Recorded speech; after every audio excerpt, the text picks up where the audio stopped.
Hello, my name is Teresita Blanco, the Artsy Sister, and today we're going to be talking about, in the Artsy Sister talk show, about the Berserk references that I have found in various video games that I have played. Berserk is a very influential dark fantasy novel that was published in the late 80s, like in 1987, around those time, like the first volume, and then the manga is so popular that it's still continuing, that is still running, even though the writer of the manga recently died. And it's very sad because like his last panel was one of his characters saying like, "You're not gonna like how," telling the main character, the skull guy telling the main character that you're not gonna like how the story's gonna end, and it's ironic because the Beast story kinda ended with the death of his main writer, like. But that's not important at the moment. The first piece of reference that I wanted to show you is like very obvious. It's in the Buster Sword of Cloud. While the sword used by Gus is like it's a double-edged giant blunt of a blade. A Cloud sword only has one cutting edge, while the other part of it is like it's like blunted, so it just looks like a very giant butcher knife or some sort. But and even like that pose from behind where he's holding it with one hand and the other one like that is very reminiscent of guys from Berserk. Heck, they even almost have like the same haircut. It said that one has black hair and the other and Cloud is blonde. And also their plots, there were soldiers and stuff. While there were soldiers and stuff, but not like high ranking soldiers, either of them. But we're not here to discuss like plot points of Final Fantasy VII. I'm just here to highlight and just see. No, heck, even the bosses of which originally belonged to what's his name, Zack. He had like black hair. And he was more of an even bigger reference to Gus than this guy is. And also the personality wise, they're both kind of like rough around the edges. Very blunt, very task oriented, and not too hyper friendly with his party members. So even their personalities, at least this one Cloud was doing a very obvious reference to Gus from the Berserk manga. Another thing that both the Final Fantasy reference of Berserk is in the black material. Cause it's even more. It's a reference to this weird item, the Behelidek, that's very important in the world of Berserk, because the Behelidek, the people who have that item, they're able to get powers in exchange of a sacrifice, and the sacrifice and the powers that they gain, it varies from patient to patient. While the black material, the power that it has is that it can summon a meteor to destroy the world. But and also over here, when the black material is activating, that it's getting something, and even more so here that the black material looks reddish when it's activating. It's even in the remake, it's an even bigger reference to like the Berserk manga's fanciful Behelidek, especially with like the bright slash of blue. And Baharira doesn't usually have blue eyes. What it has is what it gets is like the eye color of the person who's using it. So, but since the first very important person to use the Behelira in like the TV show was Griffin, and then he has like the Griffin's blue eyes. Which brings me to the next thing, like the same way that Beezer's main character he has like a big sword and stuff. Both Berserk and Final Fantasy have their main bad guy is a pretty guy that has like silver hair and bright eyes. And even Sephiroth in his original version, he had like blue, like a very weird shade of blue eyes. While Griffin has like the both not the same shade of blue eyes, but it's still white hair and blue eyes. And heck, even this part of the armor, of the Griffin armor, is very similar to like the shoulder plate of Sephiroth's armor. So Sephiroth has a little bit of Griffin in him, and even not, and not just more of the looks, but when he did, but they were both highly respected soldiers, like military leaders and stuff who one day they went on a killing spree of their allies. Well, Griffin butchered his entire army in order to ascend to demonhood, while Sephiroth, he just randomly butchered a bunch of civilians in Neverhill when he discovered that he was the Shallow Genova, an alien. So and then he just randomly be like, well, now time for me to be a supervillain. Which makes me think that Sephiroth deep down was just had a lot of repressed rage, and the only thing that was keeping him from like murdering everyone around him was him thinking, oh, but I'm a human, so I can't, I can't butcher my own kind. But then he'd be like, oh wait, I'm an alien, time to go on a killing spree because of reasons. And even with their transition, they both started.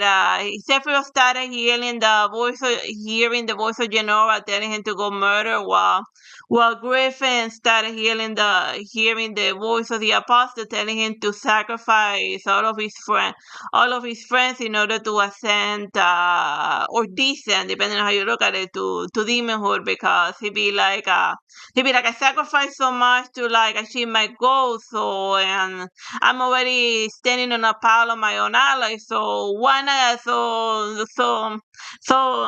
So if I just stop now, then all of the deaths that I covered for nothing. So then, the both of them did like the killing spree, etc. The other thing that both games have, the game and the other thing that that Final Fantasy has in common with Berserk is the main romantic lead of both of Cloud and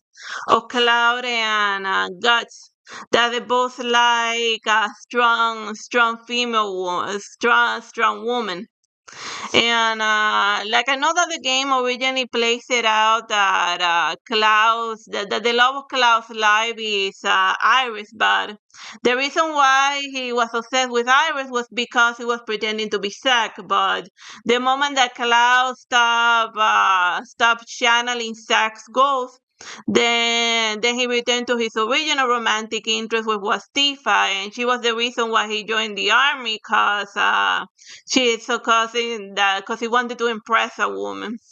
And while Gus, his main romantic interest was Casca, a strong maiden that was part of Griffin's army, and like in both versions, the bad guy. Sephiroth is like almost kills Tifa by giving her a slash instead of with the Masamune.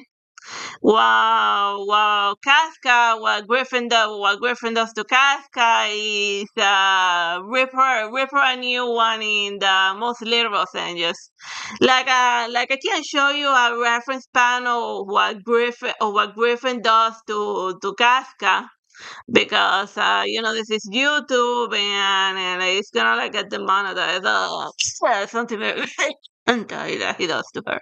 Whatever. The point is that both of them have the bad guy hurts the main romantic interest of the good guy in order to motivate the good guy to hate him even more, cause of plot reasons.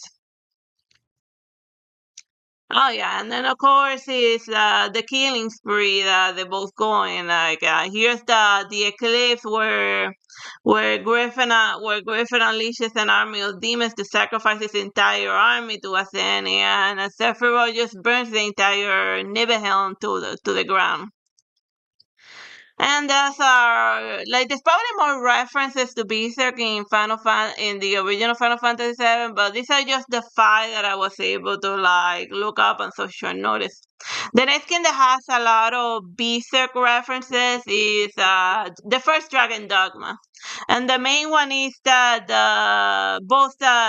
they had the entire armor sets of both Griffin and the sword and the Black Swordsman and the swordsman guts. So they even had like the weapons and like the rapier, so you can like do, so you can like if you're a fan of Berserk, this is Dragon Dome is a good game to fool around with pretending that you're suffering through that world. Cause like anyone who's read the Berserk manga knows that that's just a terrible world to live in, regard whether you're a man or a woman. A lot of very horny demons running about. And Dragon Dogma also has a character called Mercedes, like even the hairdo and stuff is almost like a mirror copy of Casca, and even their personality style. A rapier wielding maiden, or like using a little short sword as a military maiden, but who acts tough, but when push comes to shove, the problems that she's facing are way over her head, but like, and she ends up falling into deep. But since she's a woman that's like trying to prove something, just pushes on them, and they both gotta deal with like giant monsters, and it's up to the main character to rescue this damsel in distress in several points in the plot. Like the first time we're saving her for a Hydra, and then the other time that we gotta save her is when she gets in a stupid duel with a knight from Salvation, and it doesn't go well at all. We eventually gotta interfere in the duel and defeat her opponent, and then resurrect him with a wake stone. But well, that's not. But the plot's not important. The point is that they both have very similar characters, and even their character sprite and stuff is almost identical with Casca and Mercedes. Another thing, other character that they have in common is the Eleanor and Princess Charlotte. Like one is blonde and the other one is a brunette color, but their character arcs are very different because the main character can romance Eleanor, who's the wife of the Duke. Well, Princess Charlotte is not the wife, but the princess. She's not married to the king, but in the Berserk manga, the father of this girl is in love with her, but he hasn't and then that's why he hasn't married his daughter yet. And then he like in both of them, the main character shows up in her, not the main character. eh, Eleanor in Dragon Dogma, she's a romantic interest of the main character of the Arisen, while Princess Charlotte, she's a romantic interest of the main bad guy slash good guy turned bad guy of Griffin. And then after Griffin deflowers the princess, he ends up getting tortured. While in Dragon Dogma, the first time that you show up in Enelo's room, you're not able to seal the deal. Cause the Duke tries to shock her to death. It's a very graphic scene. What they did in the first Dragon Dogma, just choking a maiden to death, while you can choose to keep hiding and not reveal yourself, or you can show up there and interfere and stop the king from murdering his wife, and then since you're wearing her room and stuff hiding. Then they see, and she says that, oh, he snuck up in my room, and then you get sent to the dungeon. And while in Dragon Dogma, the main character gets whipped for a day. In Griffin, in after he deflowers Princess Charlotte, he gets whipped for 2 years. So yeah, different. Like it's a good thing that they didn't go full way, or that they didn't go like 100% on on the Berserk references in Dragon Dogma in this plotline, because otherwise your main character will just be a husk of a human after they're done with him. And also, eventually, later on in the book, Griffin eventually, Griffin, after he becomes a demon in a couple of years, once he returns to the human world, he eventually rescues Princess Charlotte out of a creepy dungeon and stuff. And they also do that in whatchamacallit, in like Dragon Dogma, where they rescue Princess there was the Duke's wife Eleanor out of a creepy dungeon and stuff. So yeah, they both had those similarities. Very, like not so much of a reference, but almost a copy pasted. Even it said that they made her blonde, so it's not too obvious. The other thing that I haven't the other piece of reference in Dragon Dogma is the witch. One's Celine and the other one's Chilky. And like they're both witches that live in the woods in a little tree house, and their houses are being guarded by golems, as you can see here in the scene. And heck, and even the exterior portion of the house, with the house inside the tree, inside the tree hollow, it looks identical in like the design and stuff. So yeah, like Boca, it said that this witch lives by herself, while this one has her little fairy companion, and her witch friend is still alive. So, but other than that, the aesthetics of the area and the witchwood are like pretty much identical, especially at night when the monsters start popping up here and there. The other thing that they have in common is like the monster, more specifically like the crocodile man, or in this case the saurians that like fight with spears and stuff. 'Cause like I bet if I look well enough, I can find other monsters in Dragon Dogma that look like monsters from the Berserk. And heck, I bet if you start reading the Berserk manga, you also find other video games that just like randomly copy paste the monster from there, like crocodile mans. And another thing, like another big thing that they both have is the Thought, whose whose character and Dark Arisen, like the Dark Arisen's design is almost identical to Thought, with the exception of the face that he has a more cat face, while this guy has a more humanoid face. But the rest is. Oh, and also like the legs that are the legs of the foot that are more like goat that are more like goat feet in order to be more demonic like. But look, like the hands are the same, they both have the same wings, and the horns, well, these horns coil backwards, while Saul's horns coil forward. This is like the first official demon that Gus encounters in the field, and it's what motivates Gus into upgrading his sword, because it was a very traumatizing experience. And then he'd be like, with this stupid butter knife that I'm using, how the hell am I gonna fight these giant monsters that are out there? And his obsession with killing Sod is what causes the tragedies that follow in the Berserk manga, cause he abandoned his friends in order to train himself to go monster hunting. But there's a lot of destiny things going on. But I'm not gonna overly explain like the Berserk manga. But you see, Sod and the Dark Arisen character design is very identical ish.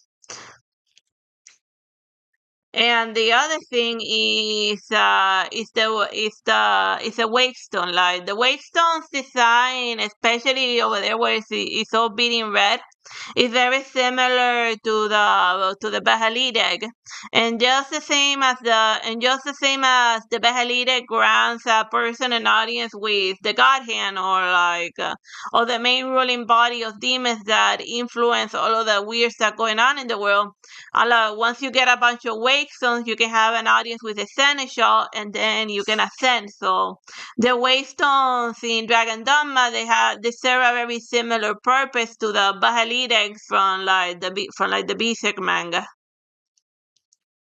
And now on to another game, like in the Hollow Knight, there's a little ghost character that he says that don't judge me by my appearance, though my stature is small. I bear a dark soul and a tendency to go berserk in battle. And as you can see, the little character sprite, it has an eye patch because Gus lost an eyeball.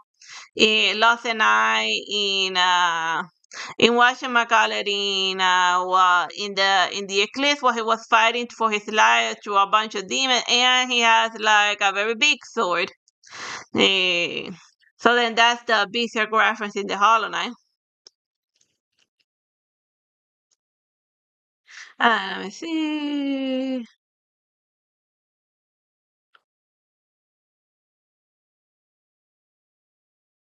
Another thing that they have, another Berserk reference in the Hollow Knight are like the little mushroom people, because over here, here's he showing like a little mushroom that's alive, and also so then over here in the mushroom area in the Hollow Knight, like the sentient mushrooms, they look very similar to like the little mushroom people in the Berserk fairy forest.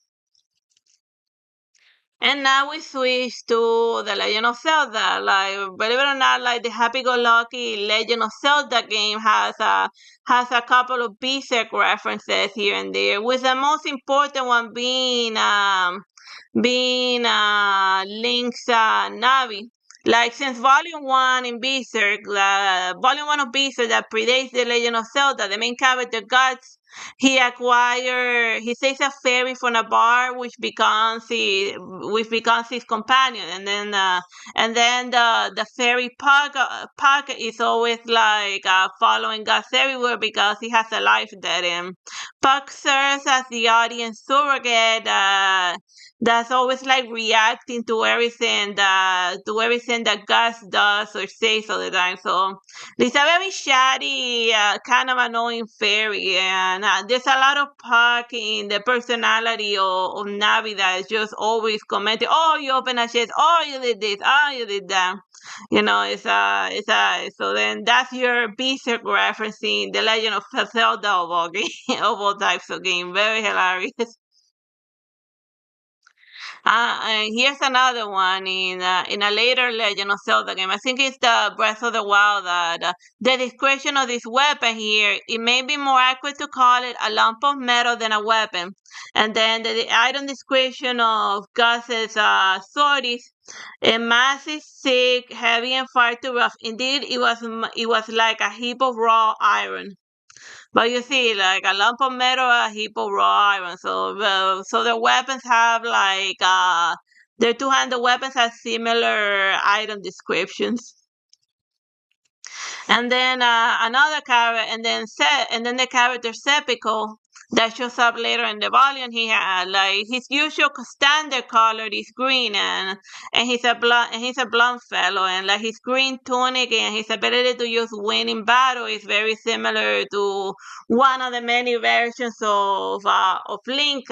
More specifically, like Windbreaker and stuff, where he uses like wind to like in battle and get around. Well, I haven't played that much Legend of Zelda. I just feel like the Zelda is a reference. Not Zelda, Link is a reference to Sephiroth from like the Berserk manga. Like when you put these characters side by side, you see a lot of similarities between them. You know. But maybe that's just me. But then maybe that's just me. You know. And of course, we go now. We're no longer in the Legend of Zelda. We're now in Devil May Cry, and the red ores that you collect in Devil May Cry are look identical to like the Behelite egg when it's having one of its many fists when it activates. So just put in it. So that's why I put it in here side by side so that you see that like be that what you call it, that Devil May Cry does have its own little Berserk references referencing the red orbs. And of course, this eventually brings me to Night Artorias from Dark Souls.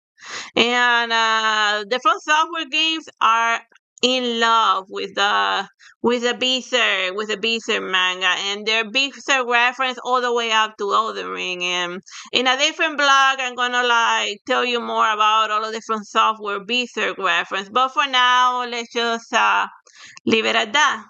Bye bye and God bless.